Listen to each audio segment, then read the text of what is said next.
Hello once again. It's been quite some time since my last video, and I'll make this one a little shorter. It's been a long 2 years. Too long. But that's enough of that. Now I would just like to explain something that I've been thinking about recently, why I fell in love with Finland. Well, it didn't start there.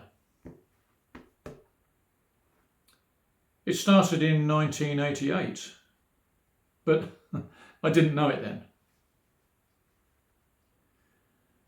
I visited my father-in-law's home of Newfoundland, Canada. And what a place it was. Wow. What a place. Newfoundland is approximately the size of England, perhaps a little bit smaller, but it only has 500,000 people, mostly scattered around the coast, because in the centre is a wilderness that not even aeroplanes are allowed to fly over, because if they come down in the wilderness, they would never be retrieved, ever. Now, my father-in-law, Wilf, he came here to England in 1940 to fight for the old country, as they called it, just like his father before him, who came in 1914.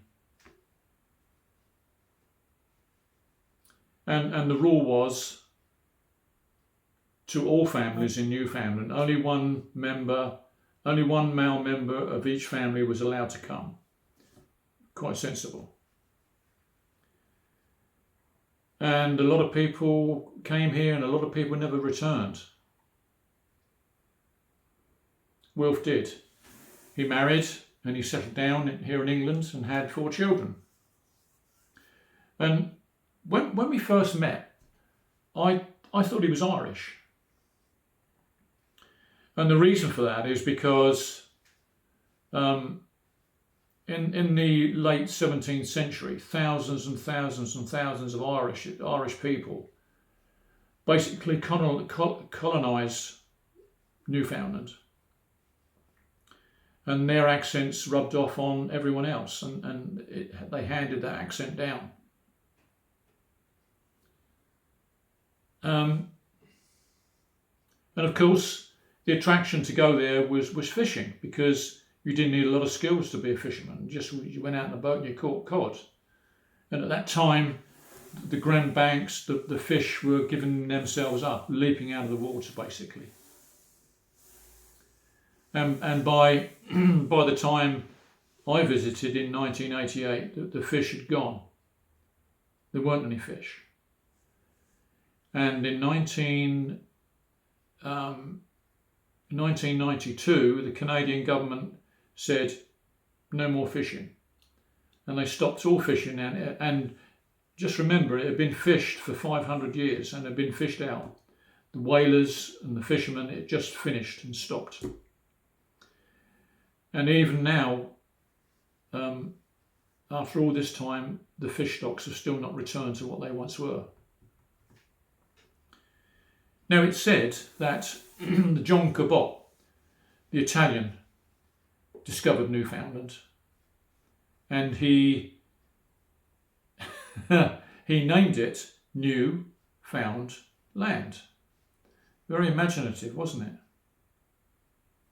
And of course, it was absolute nonsense, because since then they found Viking settlements in Newfoundland, and they settled there 500 years before Cabot ever landed there. Can you imagine the surprise of the Vikings coming from Nordic countries, and they're going to raid England, and they obviously must have got caught in a storm and washed adrift, and they ended up almost in America. That was one hell of a sailing trip, or rowing trip. Can you imagine? Wow. Anyway, moving on a few years, I was invited to visit Finland, and when I got there, it reminded me of Newfoundland, but boy, it was much better, and the people didn't talk too much either.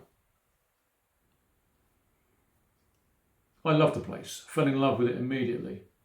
The forests, and the air was a lot purer than it is in England. I literally loved the place. Beautiful. I could quite easily live there. Now, just before Christmas, I saw advertised on BBC Two, actually. It was a documentary. It was going to be about Finland, and I thought, great, I'm really looking forward to this. And it was a travel log by a woman called Sarah Pascoe. Apparently she's a comedian, so they say. And I thought, what a treat this is going to be. So I sat myself down with a beer, ready to watch, and I started to watch. And she started off the programme with a great big armful of books, and she said, I've done all my research and now I'm going to venture out into Finland. Well, she didn't do a lot of research, I can assure you of that. It started off well in Helsinki, showed you the trams and the street scene, and then immediately it jumped to the countryside, and it was Forza. And I couldn't believe it, because I'd actually lived in Forza for quite some time. I loved it there. A town in the middle of southern Finland. Southeastern Finland, more like. And I thought, great. And she ventured into the forest, and she was there to see the traditional way that they got logs from the forest. And there were two beautiful horses, stallions, that hauled the logs out from the forest. And she called them she. And the owner of the horses was not happy about that. He said, excuse me, it is not a she, it is a he. And had she done a little more research, she would know that you don't have he and she in Finland, you have han. Han refers to both male and female. But I'm not sure if that applies to horses.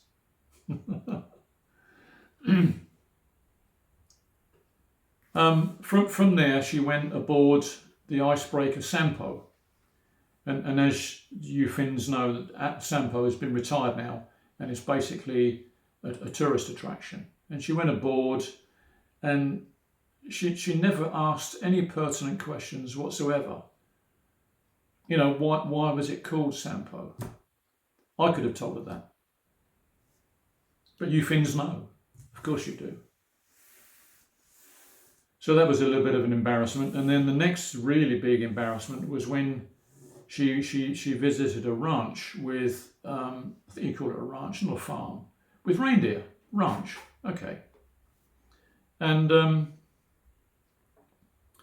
she was told, she assumed that all reindeer they lose their